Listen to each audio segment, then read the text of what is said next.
Dear students, welcome to my YouTube channel. मेरे YouTube channel पर आपका बहुत बहुत स्वागत है। मैं डॉक्टर नीलम सोनी आपको कंप्लीट हिस्ट्री करवा रही हूँ, जिसमें हमारा पिछला चैप्टर था सिंधु सभ्यता। उस चैप्टर में हमने सिंधु सभ्यता के नाम, खोज और क्षेत्रीय विस्तार कंप्लीट किया था। आज के चैप्टर में हम सिंधु सभ्यता की इम्पोर्टेंट साइट्स करने वाले हैं। Let's start today's chapter. Students, आज का हमारा टॉपिक रहने वाला है important sites of Indus Valley civilisation, Sindhu सभ्यता की प्रमुख स्थल। लेकिन ये इम्पोर्टेंट साइट्स करने से पहले मैं चाहूँगी कि हम इसकी कुछ विशेषताएं देख लेते हैं। सिंधु सभ्यता की कुछ इम्पोर्टेंट विशेषताएं हैं कि वहाँ पे कैसा जीवन था, क्या रहन सहन था, वो हम डिस्कस करते हैं। सबसे पहली विशेषता ये है कि एक नगरीय सभ्यता थी। नगरीय सभ्यता इसके अंदर जो घर बनाए गए थे वो नगरों के अकॉर्डिंग बनाए गए थे और सड़कें एक दूसरे को समकोण पर काटती थी। किसी भी घर का दरवाज़ा मेन गली में ना खुलकर पीछे की गली में खुलता था। और शहरों में अच्छे से नाली का प्रबंध था। नाली के एंड में होल बनाया हुआ था जिसमें बारिश के टाइम कचरा वगैरह सब इकट्ठा हो जाता था। यहाँ की जो नगरीय सभ्यता थी वो चेस बोर्ड के अकॉर्डिंग थी। जैसे चेस में ऐसे ब्रैकेट्स होते हैं, इस तरीके से यहाँ की नगरीय सभ्यता थी। दूसरी इसकी विशेषता ये है कि यहाँ के लोगों को लिपि का ज्ञान था। लिपि का ज्ञान, ये जो लोग हैं कुछ पर्टिकुलर चिन्ह यूज़ करते थे, जैसे इस तरीके के रेक्टेंगुलर, ट्रायंगुलर और इंग्लिश अल्फ़ाबेट यू, इस तरीके के शब्द देखने को हमें ज़्यादा मिले हैं। साथ ही हमें स्वास्तिक का निशान भी देखने को मिला है। तो एक कुछ चिन्ह यूज करते थे। इनकी जो लिपि थी वो दाएं से बाएं, फिर दाएं से बाएं, दाएं से बाएं, दाएं से बाएं, इस तरीके से लिखी जाती थी, जिसे बुस्त्रोफोदन बोला गया है। बुस्त्रोफोदन लिपि जिसे बोला गया है। हालांकि ये जो सिंधु सभ्यता की लिपि है इसे अभी तक पढ़ा नहीं गया है, फिर भी L.A. वेडल द्वारा कोशिश की गई है सिंधु सभ्यता की लिपि को पढ़ने का। नेक्स्ट इसकी एक विशेषता ये है कि यहाँ पे हमें कोई भी मंदिर के साक्ष्य नहीं मिले हैं, मंदिर नहीं है। लेकिन यहाँ पे कुछ मूर्तियाँ, कुछ देवी देवताओं की मूर्तियाँ, पशुपति की मूर्ति मिली है, पशुपति की, जिससे आइडिया लग रहा है कि हाँ भाई ये भगवान को पूजते जरूर थे, बट मंदिर के साक्ष्य नहीं है। इवन ताबीज भी मिला है, ताबीज, जिससे आइडिया लग रहा है कि ये लोग अंधविश्वास को मानते थे, जादू टोना, इन चीज़ों पे ये लोग विश्वास करते थे। इसके अलावा भी इसकी एक आधी और विशेषताएं जो मैं बता रही हूँ। ये जो सिंधु सभ्यता है ये मात्र सत्तात्मक सभ्यता थी। मात्र सत्तात्मक, समाज में माताओं का रोल ज़्यादा इम्पोर्टेंट बताया गया है। और दूसरी ये, यहाँ पे कृषि की जगह व्यापार को ज़्यादा महत्व दिया गया है सिंधु सभ्यता में। ये लोग शांति प्रिय लोग थे क्योंकि यहाँ पे बहुत ज़्यादा बड़े हथियार नहीं मिले हैं। शांति प्रिय लोग ये थे। ये कुछ हो गई हमारे सिंधु सभ्यता की विशेषताएं। अब हम चलते हैं हमारे मेन पॉइंट पर, प्रमुख स्थल, इम्पोर्टेंट साइट्स ऑफ सिंधु सभ्यता की। फर्स्ट ऑफ ऑल हम सबसे पहले यही करने जा रहे हैं जिसके नाम से सिंधु सभ्यता का नाम पड़ा। आई थिंक आप सबको पता होगा, क्या नाम था? हड़प्पा। इसकी खोज सबसे पहले हुई थी, इसी की वजह से इस सभ्यता का नाम हड़प्पा सभ्यता भी पड़ा था। हड़प्पा की खोज 1921 दयाराम साहनी द्वारा रावी नदी के किनारे, और ये साहिवाल जिले पंजाब में पड़ता है, फिलहाल पाकिस्तान में आता है। ठीक है, ये यहाँ की खोज। और इसका जो एरिया है हड़प्पा का वो 150 हेक्टेयर बताया गया है। यहाँ पे हमें क्या क्या मिलता है? यहाँ पे हमें हड़प्पा के अंदर अन्नागार मिलेगा, अन्नागार, जिसके अंदर गेहूँ, अनाज, दाना वगैरह स्टोर किया जाता था। इसके अलावा श्रमिक निवास के साथ साथ हमें यहाँ पर श्रमिक निवास मिलने के पश्चात यहाँ पर हमें कब्रिस्तान भी मिलते हैं।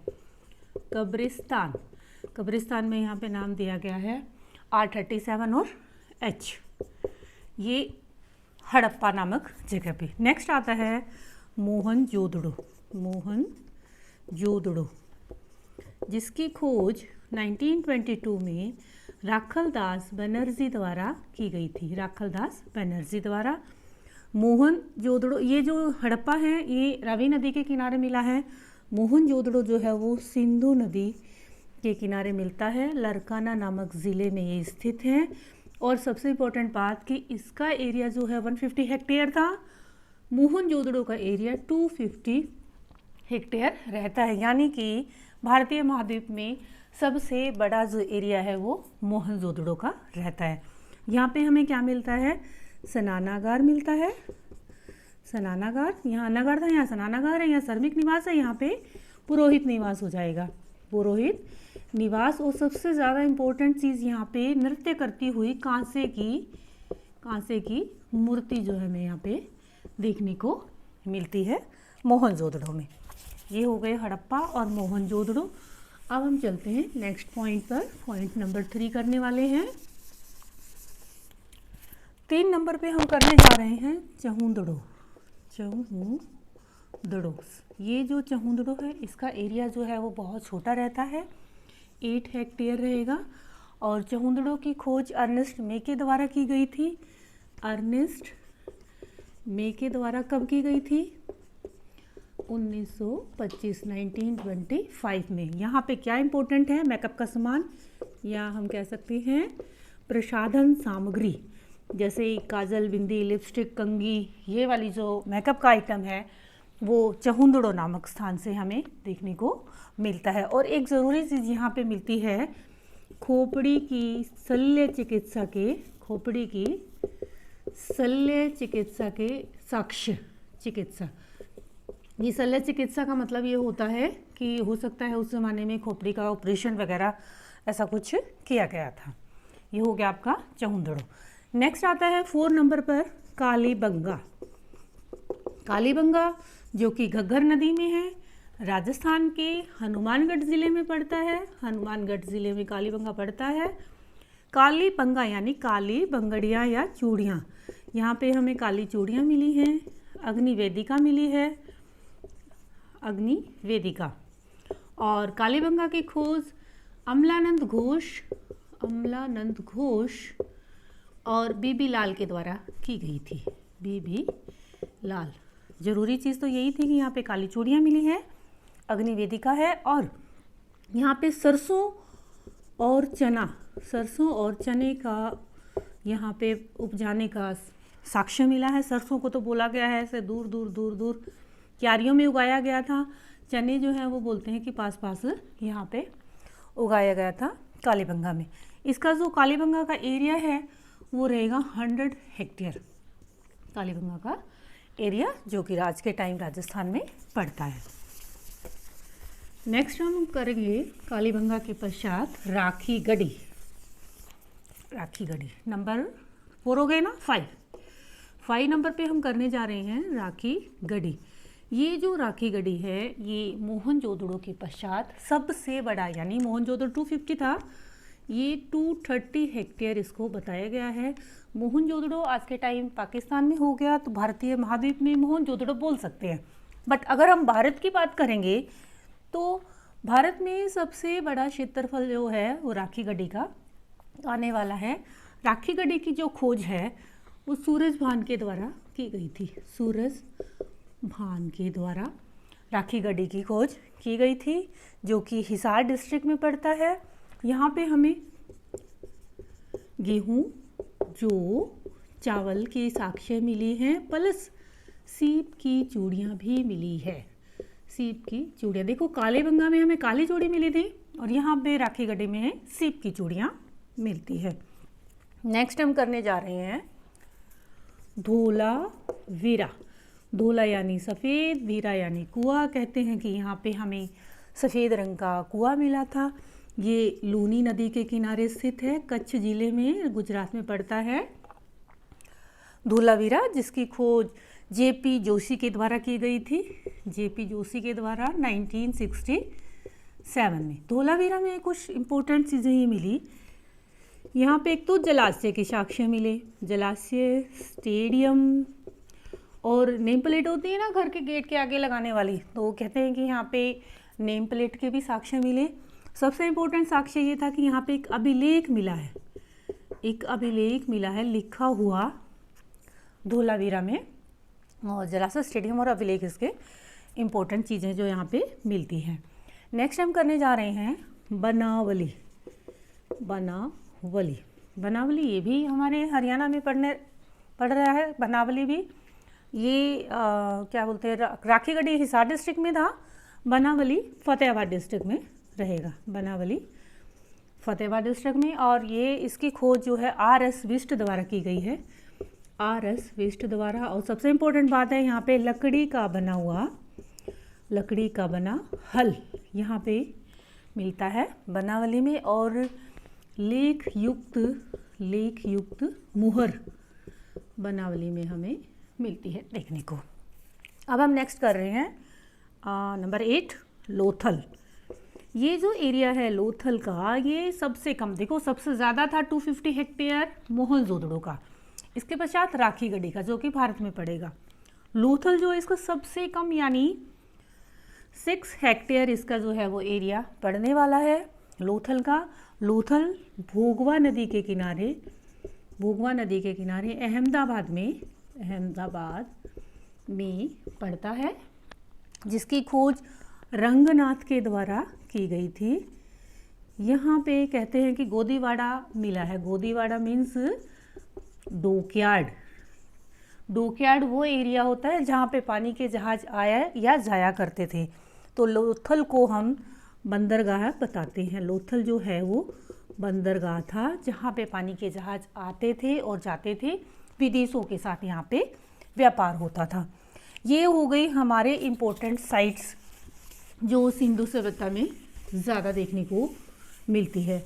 हालांकि सिंधु सभ्यता में टोटल 1500 स्थल खोजे गए थे, जिसमें से हमने 8 इम्पोर्टेंट साइट पढ़ी। इसके अलावा भी और भी बहुत सारी साइट्स हैं, जिसमें से हम एक कर सकते हैं गनेरीवाल जो है वो हकरा नदी के किनारे। और ये इसका जो ज़िला है वो बहावलपुर रहेगा। बहावलपुर में यहाँ पे कुछ ज़्यादा खोज नहीं हो पाई, तो ज़्यादा इसमें कुछ साक्ष्य नहीं मिल रहे हैं। बट हाँ, एक योगी का चित्तर मिला है जो कि अपने घुटनों के बल पे बैठा हुआ है। नेक्स्ट आता है रोपड़ जो कि सतलुज नदी के किनारे है। यहाँ पे इंसान के साथ कुत्ते को दफनाया गया है। इंसान के साथ ही कुत्ते को दफनाने के संकेत साक्ष्य रोपड़ से मिलते हैं। नेक्स्ट है आलमगीर, जो कि जब हम शुरू में क्षेत्रीय विस्तार कर रहे थे तो हमने देखा था कि ईस्ट में आलमगीर और वेस्ट में था सूत कांगे डोर। ये जो आलमगीर है ये हिंडन नदी के किनारे। नेक्स्ट आता है दैमाबाद। जब हमने क्षेत्रीय विस्तार किया तो हमने सबसे साउथ में दैमाबाद ही देखा था, जो कि महाराष्ट्र में पड़ता है। और यहाँ पे तांबे के यहाँ पे हमें सारथीयुक्त रथ मिले थे। दैमाबाद में सारथीयुक्त रथ मिलता है दैमाबाद में। नेक्स्ट आता है सूरकोटड़ा वो जगह है जहाँ पे घोड़े के साक्ष्य मिले हैं। सूरकोटड़ा में। नेक्स्ट आता है रंगपुर, जहाँ पे हमें चावल के साक्ष्य मिलते हैं। ये हो गई हमारे इम्पोर्टेंट साइट्स। अब हम करते हैं कि देखो, जैसे हमने टाइम पीरियड किया था 2300 BCE से लेके 1750 BCE तक का ये टाइम पीरियड रहता है इंडस सिविलाइजेशन का। ये हमारा टाइम पीरियड था। अब देखो, जब ये टाइम पीरियड आता है तो ऑब्वियसली इसका पतन हो रहा है। तो सिंधु सभ्यता के पतन के लोगों ने अलग अलग कारण बताए हैं। सबसे पहला कारण बताया गया है बाढ़ के द्वारा, कि सिंधु सभ्यता का पतन जो है वो बाढ़ के द्वारा हो गया था। ये बात बोलते हैं जॉन मॉर्सल और मेके। लेकिन इस जॉन मॉर्सल और मेके की बात का खंडन करते हैं कि नहीं भाई, सिंधु सभ्यता का पतन जो है वो बाढ़ के द्वारा नहीं हुआ है, बाहरी आक्रमण या आर्यों के आक्रमण से ये पतन हुआ है। ये बात इसके बाद में बोली गई। ये बोलते हैं स्टुअर्ट पिगट बोलते हैं, और मर्टिमर व्हीलर बोलते हैं। व्हीलर भी यही बात बोलते हैं कि नहीं, ये बाढ़ से नहीं, आक्रमण की वजह से इनका पतन हुआ। और गार्डनर चाइल्ड भी यही बात बोलते हैं कि सिंधु सभ्यता का पतन बाहरी आक्रमण या आर्यों के आक्रमण से होता है। इसके बाद कुछ लोग ये कहते हैं कि महामारी से, यानी बीमारी आ गई थी जिसकी वजह से सिंधु सभ्यता का पतन हो गया था। ये महामारी वाली बात कैनेडी बोलते हैं। और कुछ कहते हैं कि जलवायु परिवर्तन हुआ, इसकी वजह से सिंधु सभ्यता का पतन हो गया, जलवायु परिवर्तन, ये बात बोलते हैं ऑरेलस्टीन कहते हैं कि जलवायु चेंज होने की वजह से यहाँ का पतन हो गया था।